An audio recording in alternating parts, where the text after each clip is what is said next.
Lou, let's start off with Saturday, and I guess a frustrating one after all the preparation that would have gone into facing Wrexham.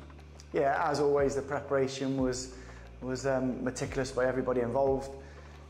We were all really excited, looking forward to the game. Big sellout crowd. It was going to be an interesting one because it would have been the first this season. Team flying high. Challenges that we have at the moment of trying to earn points. So it would have been a massive game for us and one that we were all really looking forward to. And obviously, sad in the end, it was called off because of the weather, which is something that's out of everybody's control. And how do you prepare for Scarborough, who we already know a little bit about, and obviously with the game being sort of rearranged at short notice, how are we preparing for them? Well, it's not like we don't know what they're all about, so we're well aware of their qualities. They had a tricky result, or a tough result on Saturday. However, in the two games against us and their previous results, they've shown that they're a really good side, especially at their level. And then when it comes to them playing a league team on the 3G with the crowd behind them like they were, up for it, they were positive, they were on the front foot, they caused us lots of problems when playing long.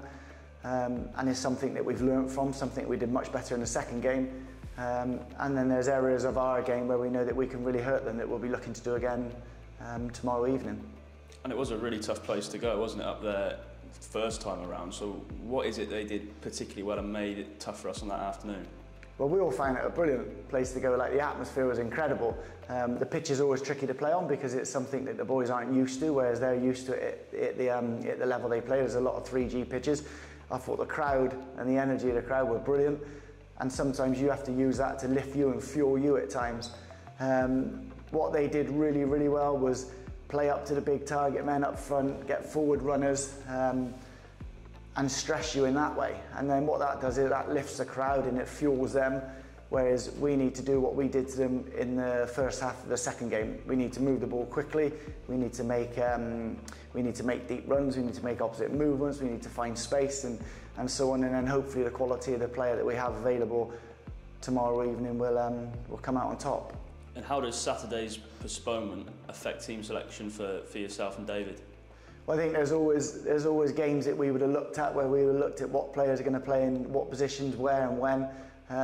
You know, there's issues like an example, Don Bernard, you know, with all the positives around him at the moment with his upcoming birth of his baby, so Don won't be travelling with us.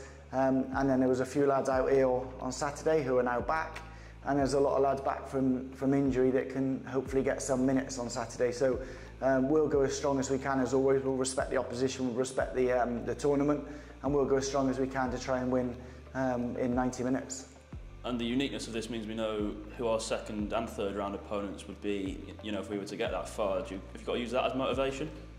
You can always use it as motivation. However, I think we always have to live in the present. We can't be living in the future worrying, you know, that you got Nottingham Forest when before that there's a tough trip to an informed Blackpool team, and then there's an even tougher trip away to Scarborough.